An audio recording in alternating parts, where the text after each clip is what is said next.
You're watching On Demand. Please check the closing time before trying to vote or enter any competition or other interactivity in this programme, as it may not count and you may still be charged. Today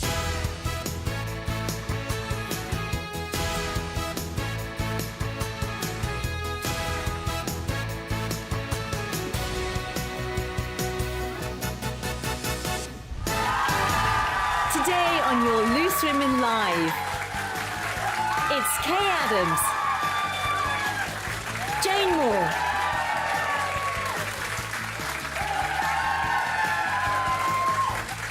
Sunetra Sarkar, and Dame Kelly Holmes.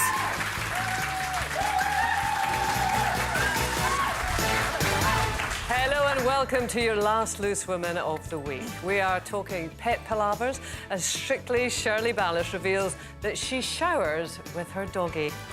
And would you dare admit that you don't actually like dogs?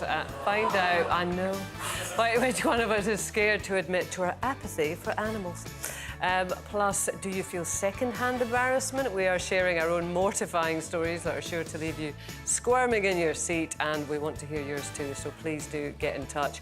And Sunetra has got an exclusive announcement to make later on. You don't want to miss it.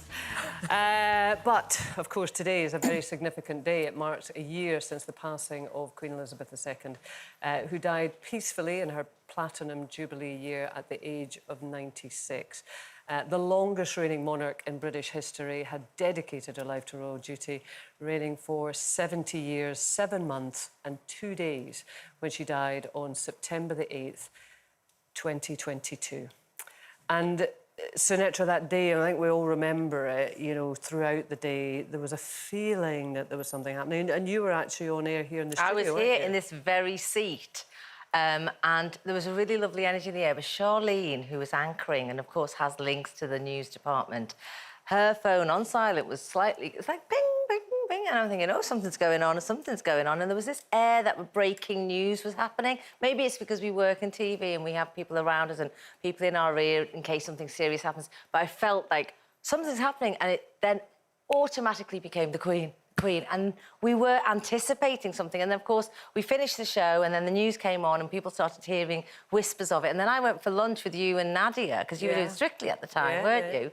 And, of course, you had your own intel as well. We were all... It was almost like we didn't want it to be true, but we also knew something big was coming our way. Well, I suppose that day it built, didn't it? Because members of the royal family were flying to Balmoral, where the Queen was, of course, and... You know, it was so odd. I mean, where everyone was, we were in a restaurant. It was a busy restaurant. It was. And we put our phone there. We just had live coverage because we kind of knew by this stage. But we were waiting for the announcement. And then it finally came, I think about 6 o'clock, wasn't it? And this restaurant was still bubbling away and everyone was sort of drinking and eating and stuff. And Nadia said, I really want to stand up and make an announcement, you know, and just sort of say to people that something so momentous had happened. But... You know, we didn't, but... It was like a mark of respect. She wanted to stand up as if to say, do you think we should stand up? Do you think we should do something? It was like, we felt what you didn't want to be eating and drinking. I didn't want to carry on my normal life in the middle of the day as if it was just another Friday. I know. Where were you, Kelly? Yeah, so the same thing was happening. During the day, it was bubbling up, and I got a lot of messages from my military friends, of course, being associated with the military, and I was actually getting ready for a red carpet function for the Dogs Trust, which was actually one of the Queen's charities. And I was on the red carpet, and it was literally coming up to 6:30, and as, you know, smiling, as you do, and you get to the end and everyone just went, this big gasp. I was like, what? And the Queen had died. Well, I just, like, broke down in floods of tears, and Linda actually was at that same charity and came over, hugged me. And I think it's because I have such fond memories of meeting the Queen on many occasions. Obviously got my damehood at the races. And the one thing that I felt really weird about was that we were at the charity event, and, of course, it's still happening. And you think in your head, should we be enjoying ourselves and celebrating? But at the same time, I thought she loved dogs. She was patron of the charity, and I thought that's almost like a memory to give back. You know, it's a celebration of her life. But, yeah, I couldn't believe it at the time, really couldn't. I mean, I guess the thing, about it is obviously it's so sad, your longest reigning monarch. And I certainly have this very vivid image of that beautiful photograph that was at Piccadilly Circus that it put up. And, you know, it was everywhere, wasn't it? And it was as if London had stood still and there was this incredible beaming photograph of her. So it was incredibly sad. But also we have to remember that, you know, it was a life incredibly well lived, you know, the Queen's life. You know, and if you think back, was she 21? It was on her 21st birthday, remember. That was the 21st of April, 1947. And she was Princess Elizabeth, of course, at that time. And she made that incredible speech, didn't she, to the Commonwealth and dedicated her life to service. And my goodness, she fulfilled that promise, you know, in the most incredible way. We've got that, actually, here. I can make my solemn act of dedication with the whole empire listening. I should like to make that dedication now. It is very simple. I declare before you all that my whole life, whether it be long or short, shall be devoted to your service and to the service of our great imperial family to which we all belong. But I shall not have strength to carry out this resolution alone, unless you join in it with me, as I now invite you to do. I know that your support will be unfailingly given. God help me to make good my vow, and God bless all of you who are willing to share in it.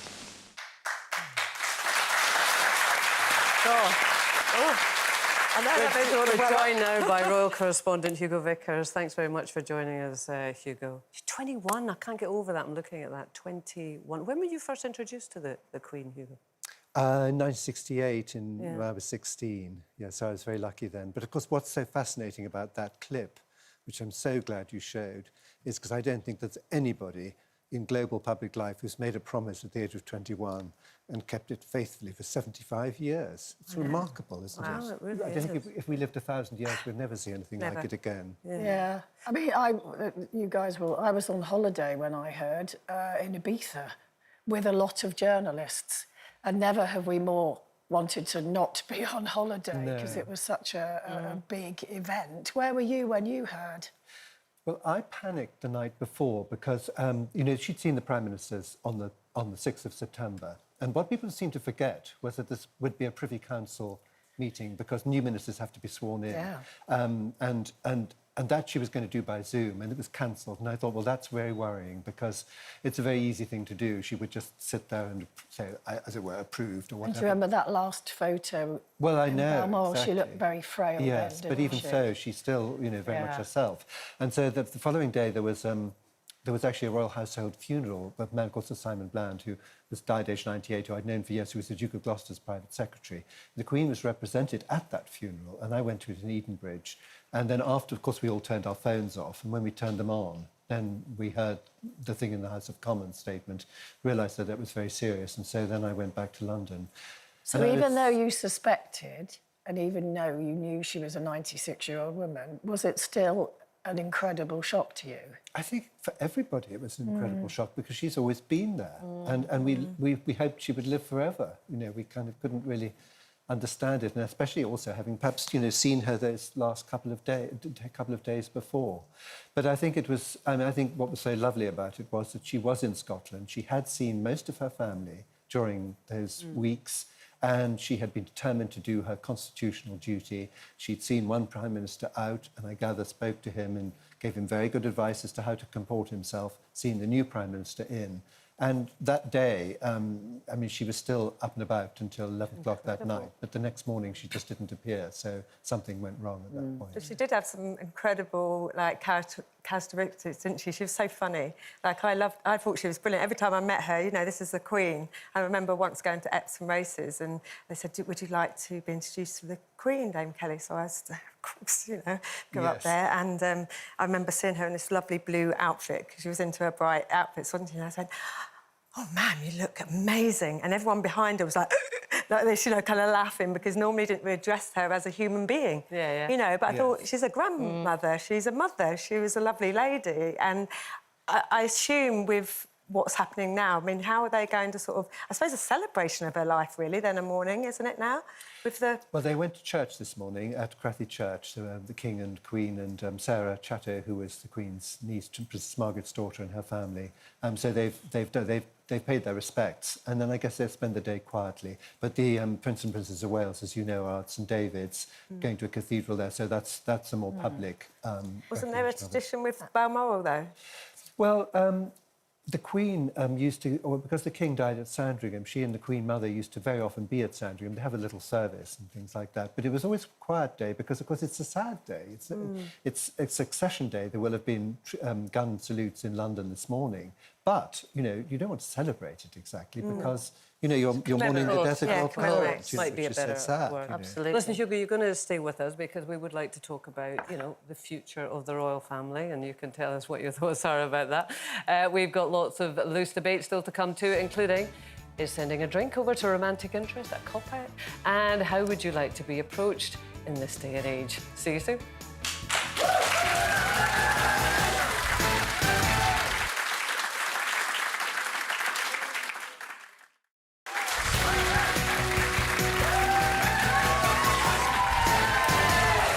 Welcome back. Lots still to come, including a very exciting, exclusive announcement. And our debate of the day. Is it OK to admit that you don't like dogs? We've got that. Well, goodness. Royal biographer Hugh Vickers is still with us. We're remembering the Queen a year on from her death. And, of course, my goodness, she loved her dogs and animals. But looking forward, Hugo... Prince Charles, I did it. Everybody does it. It's King Charles, of course. Yes. It's King Charles.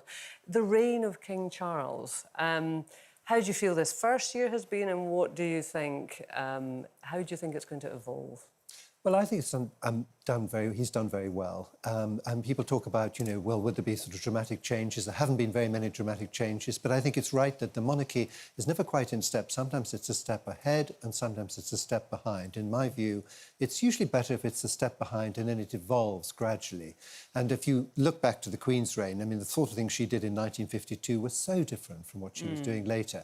And it just sort of gradually came along like that, almost imperceptibly. And that's the way to do it. He's had a big year. He's had his coronation, let's face it. So I think if you're looking for any changes, it's more likely to happen as from now. He's making a few cutbacks, though, isn't he? Oh, yes.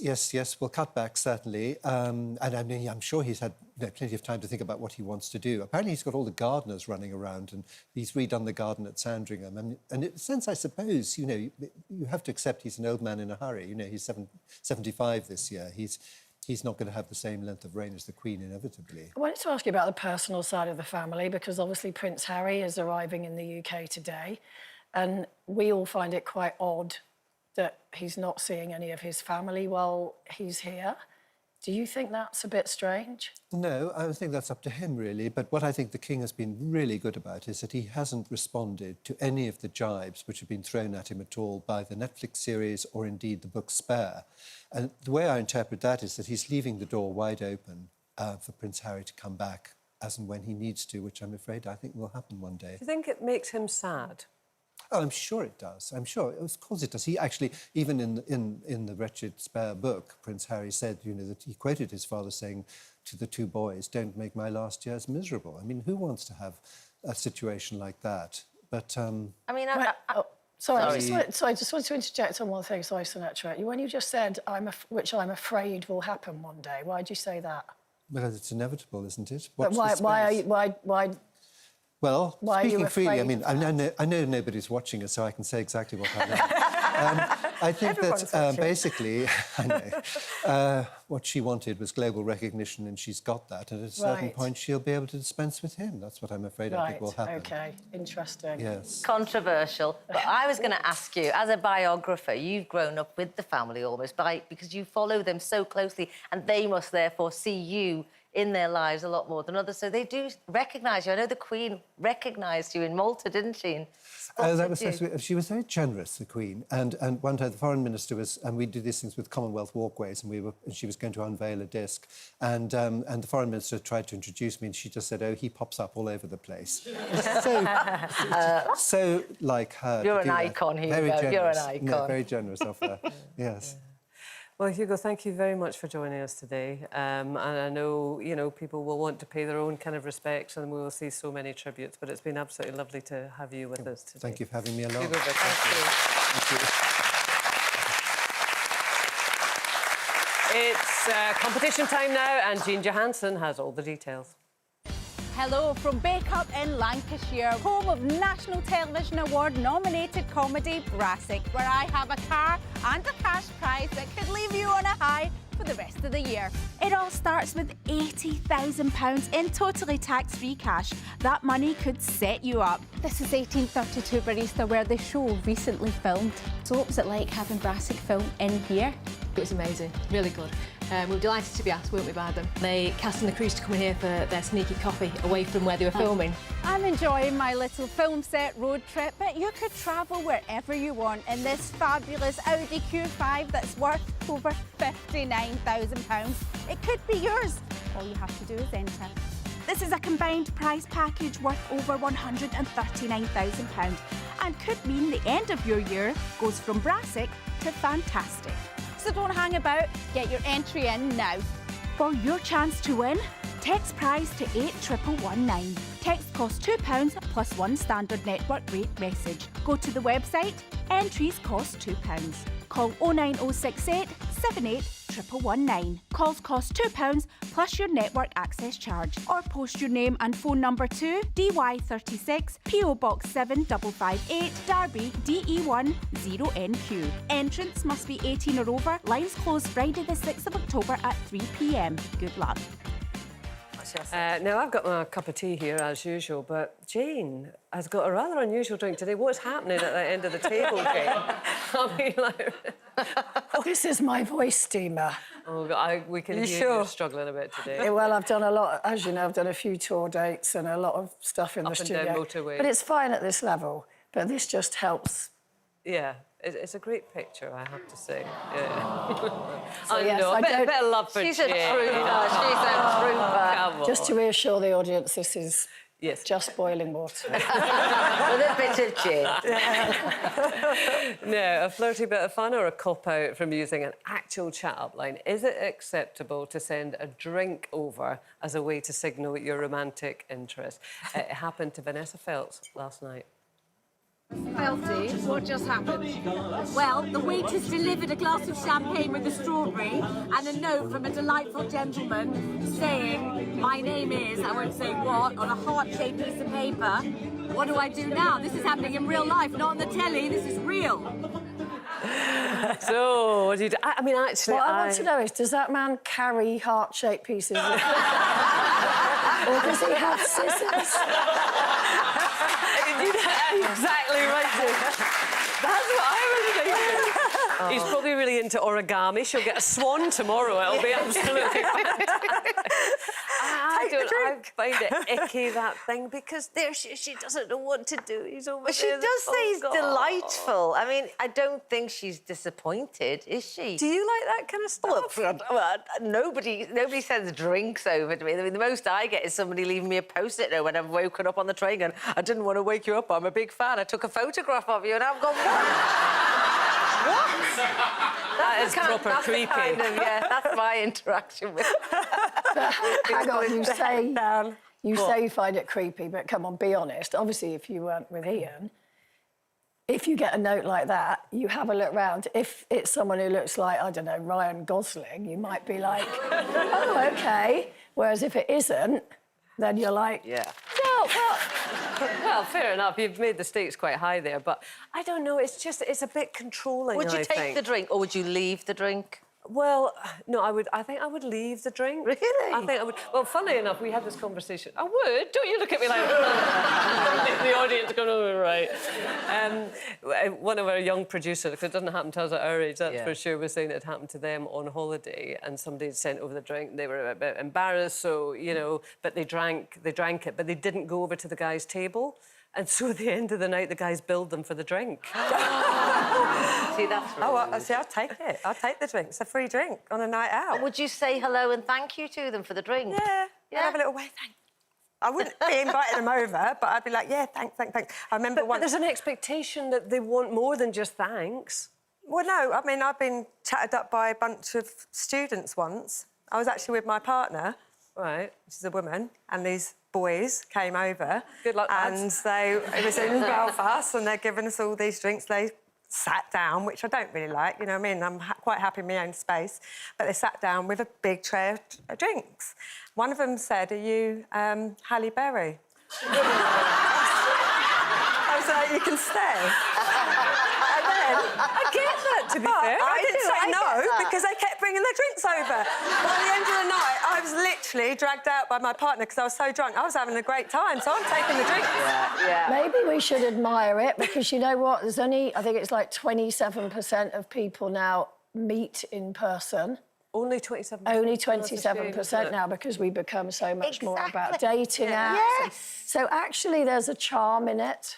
Better than sliding into your DMs, and that's the only way you meet people. I mean, what don't is know. that? At What least is you that? get a drink. But I've got to keep saying remember the days, but clearly it's still happening to you, Halle Berry. I'm more like Chuck Berry.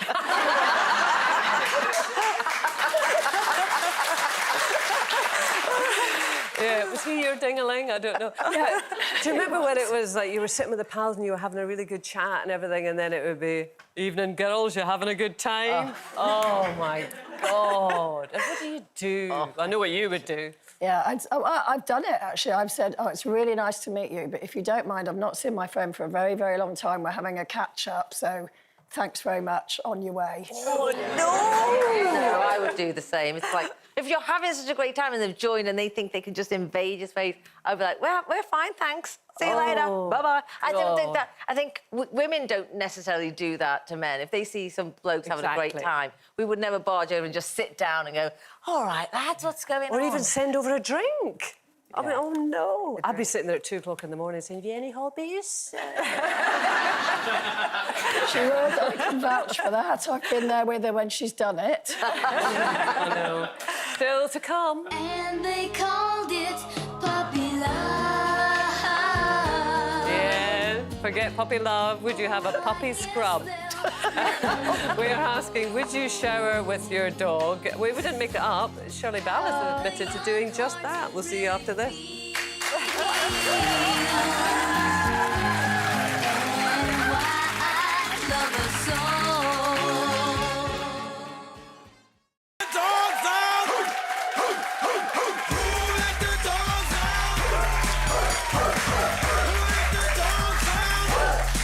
We've got a barking audience today.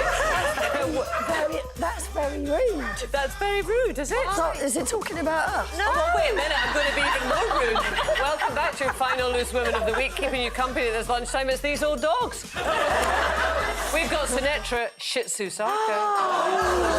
We've got Kelly Hound Holmes. We've got Jane Mott Moore. And me, Canine Adams. Still to come, Sinetra's got a very exciting announcement that you won't want to miss.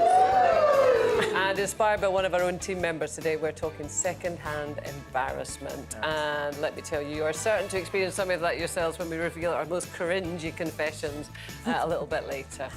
Now, is there anything wrong with having a wash with your dog? You know, the things you ask on this show, it never ceases to surprise me. But we're laying this one on Strictly Judge Shirley Ballas. She has confessed to showering with her pooch. So, Jane, you and Jasper in the shower scrubbing up.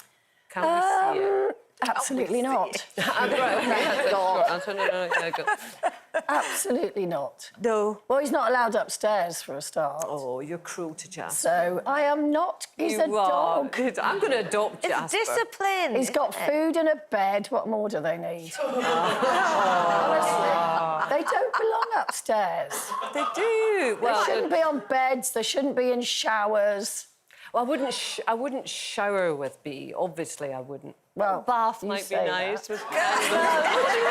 Oh my You wouldn't get in a bath with a dog, would you? Would I get in a bath? Well, I wouldn't like be icky about it. I mean, I can't really see a reason But all the why. fleas Well, the dog floating. in the bath. I do not have fleas.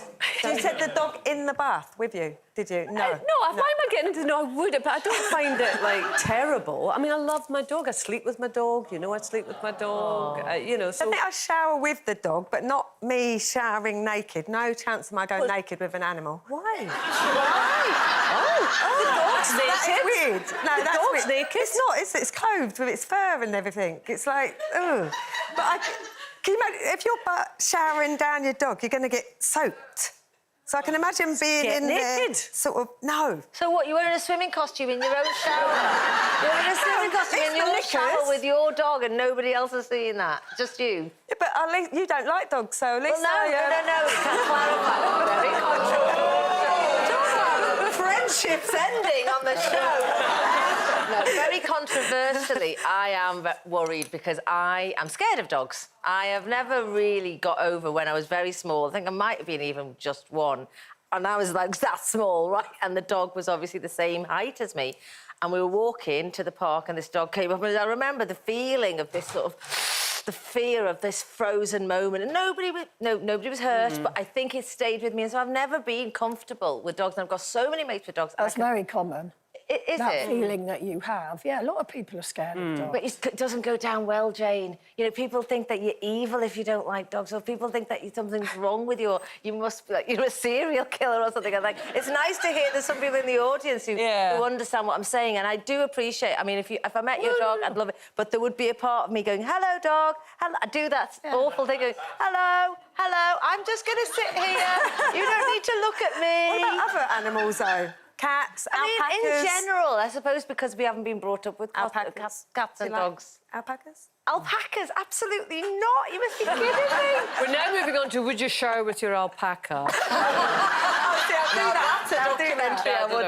it's funny how you're allowed to say that you're not keen on cats. You know, that wouldn't get a great reaction. But when you say you don't like dogs, and when you quickly said I'm scared of dogs, well, OK, that's what you can be scared of. Because it's man's best friend, isn't it? So it has a cuddlier kind of persona than a cat.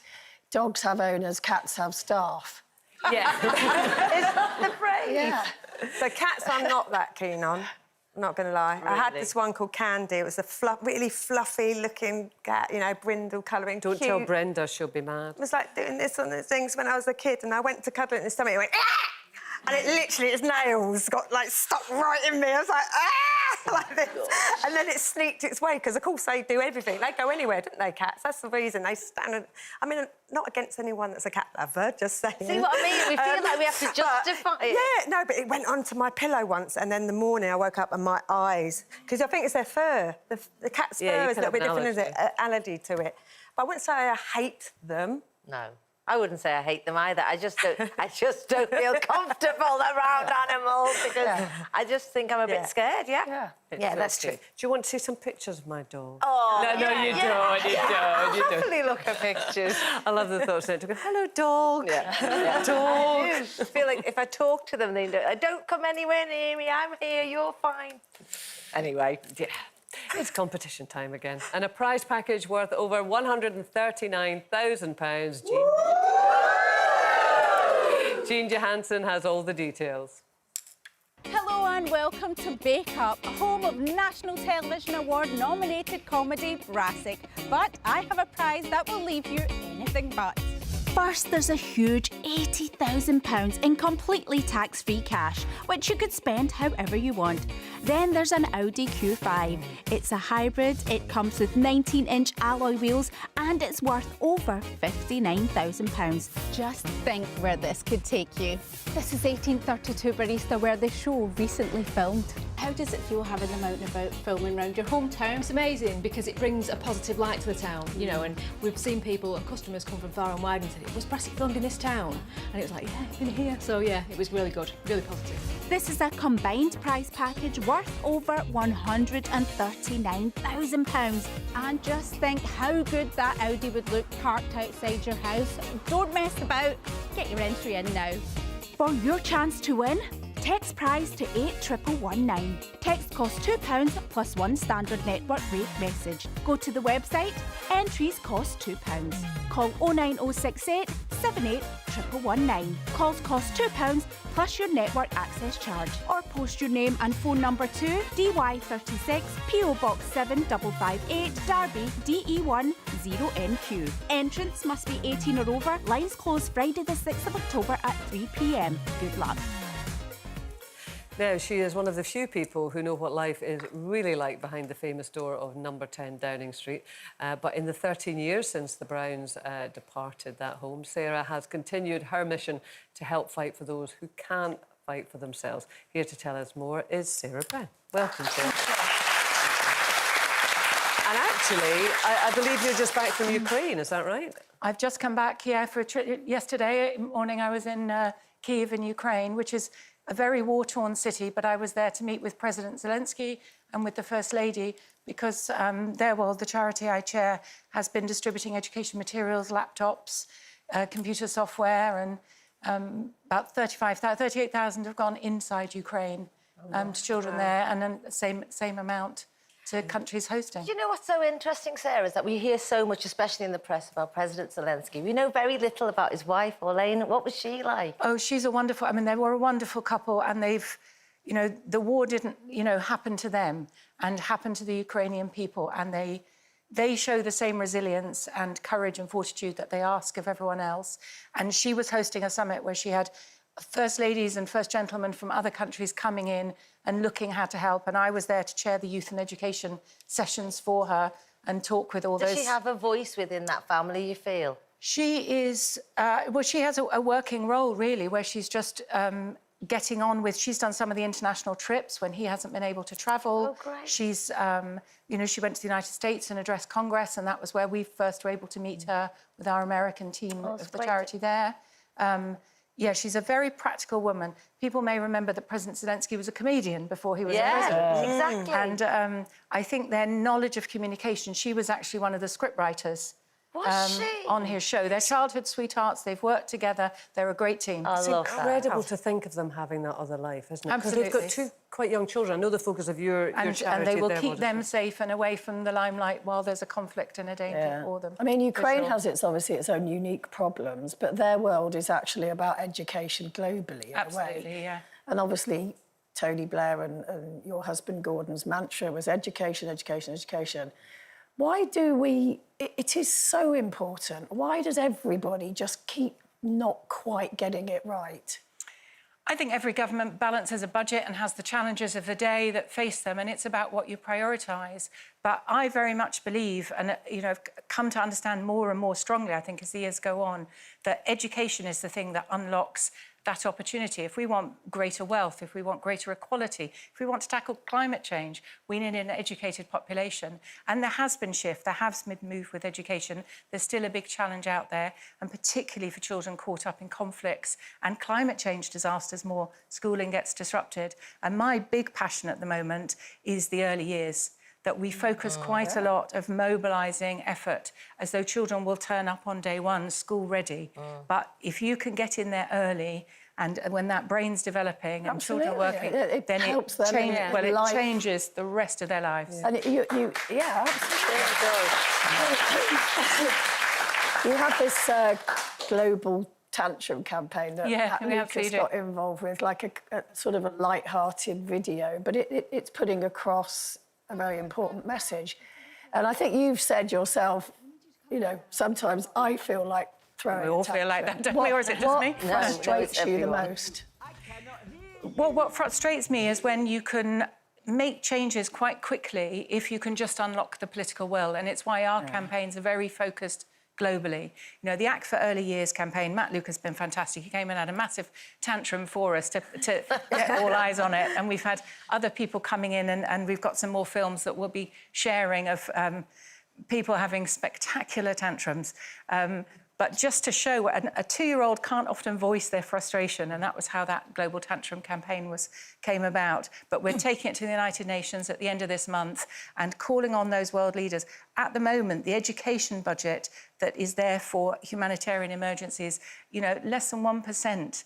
UK, France, Germany, Norway spending less than 1% of it is going to the early years. So Act for Early Years. political, though, for you, isn't it? Is it? Because you seem to have a real empathetic nature and you've done a lot of charity work. Why did you kind of... We've done a lot of charity work, exactly. Why do you feel that you kind of have targeted on certain charities? Kelly and I have been to China together for Kelly campaigning for all sports and getting kids involved. We've met with Michelle Obama. We've done lots together over the years. Yeah, but I always thought that you had that It's about people, and I felt that the privilege and the opportunity I had for being in Downing Street, meeting the Queen, you know, thinking about the life of public service that she gave, we all need to play our part. Everyone does play their part in some way, but I was given an enormous gift and an enormous opportunity. My family have, you know, been able to have the privilege of education.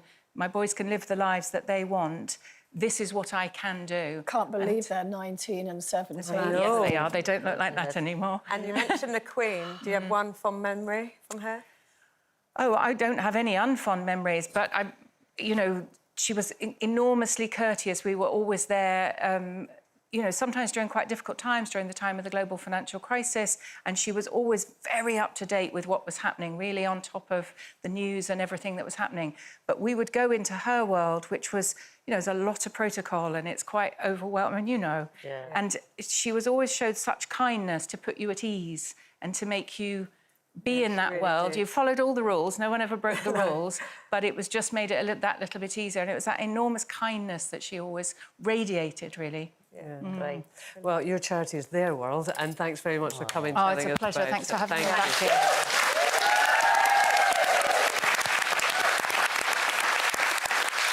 Still to come, finally, our big exclusive. Sinatra has got an exciting announcement to make. And do you suffer from second-hand embarrassment? If you cringe at someone else's catastrophic social encounters, you just might find out which one of us is full of fluster and which of us rarely goes red in the face. See you soon.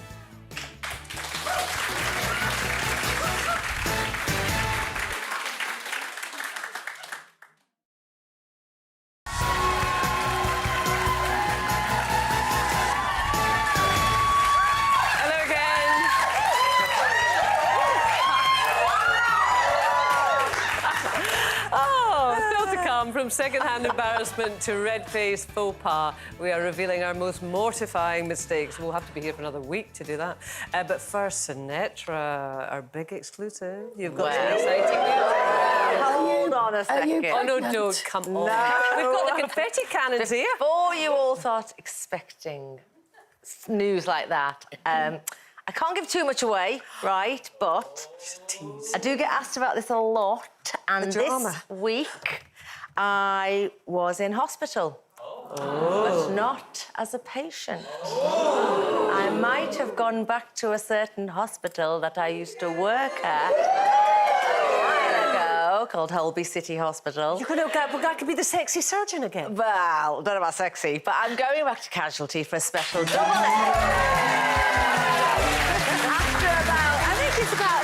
It must be 7 years. I left in 2016, yeah. Wow. So it's been a while, 8 years nearly or whatever since I've been there.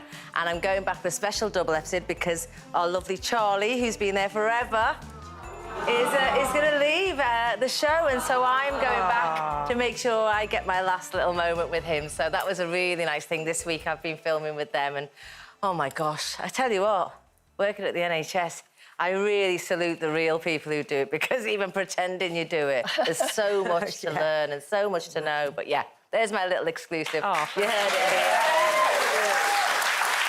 well, we really look forward to that. Now, listen, we've got a team member who's got an uncanny knack for getting into some awkward encounters on public transport, bizarrely. Before, her story was that a stranger on the tube in London just asked if he could nap on her shoulder.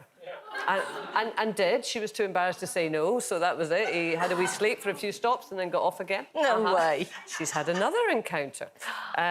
This time, this guy was fiddling about with some kind of tube of hair gel that he had to unscrew. Yeah. And he couldn't get it, and he couldn't get it, and he couldn't get it. And then so she, you know, leaned over and said, "Can I help you?" Which was very silly of her, it has to be said. And she couldn't get it either. You know, so there's just the two of them, and they just sat on the tube. This is awkward thing, and he just got off. Oh, no. Like, you know that thing? It's just like awkward. It's cringy. It's not dramatic, but it's just got off. We've all been there. I mean, embarrassment.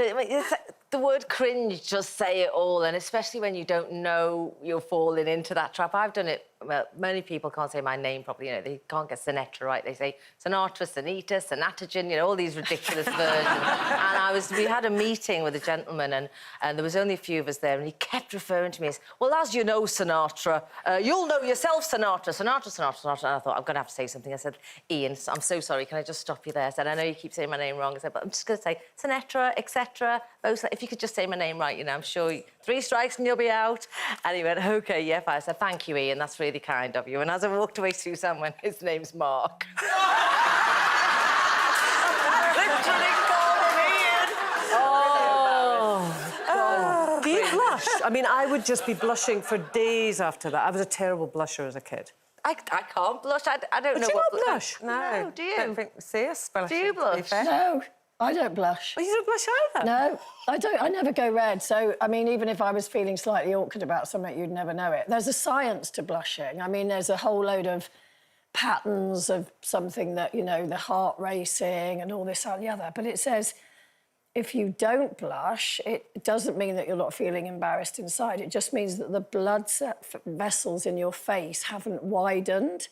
And so that's what has to happen Oh, I've for got you very to, wide to blood go vessels red. in my face. Really. I'm a terrible blusher. Maybe not so much now, but when I was a kid, it was horrible. And that kind of exacerbated the embarrassment, and so you just get yourself in a complete state over it. But I don't think I've ever seen you embarrassed, actually. No, I mean, but I think also because it is that manifestation of not going I thought red. you got the sense of it from you.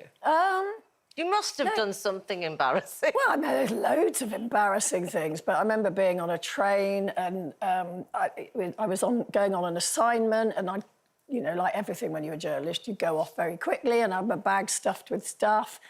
And it was the days of your headphones with the wires. Oh, yeah. And I was like, where's my... And I went like that, yanked my headphone wire out, and my bra flew across the train carriage and landed on the table opposite where this young man was sitting. Oh, no. And he Well, just there's kind an of offer.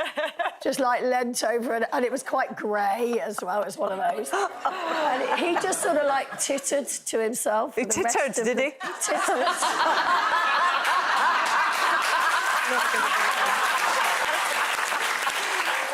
He tittered at my little boob. I've only had one really quick yeah. one where some guy was a black tie do who had all my medals, and you know I let them go around the room and thought, oh, this will be fine. You know, they're all adults. Anyway, I was standing at the door thinking, where's my medal gone? One of them didn't come back. Anyway, 20 minutes later, this guy sprints in, sweating so badly, red, raw. I went home with your medal. Oh, my God. That's your embarrassment, mate. Yeah. He raised not mine. back. Listen, we've got to go. We've got to race. We've got loads of great guests next week, including Samantha Bond and an exclusive with Junior Andre. Well, have a lovely weekend.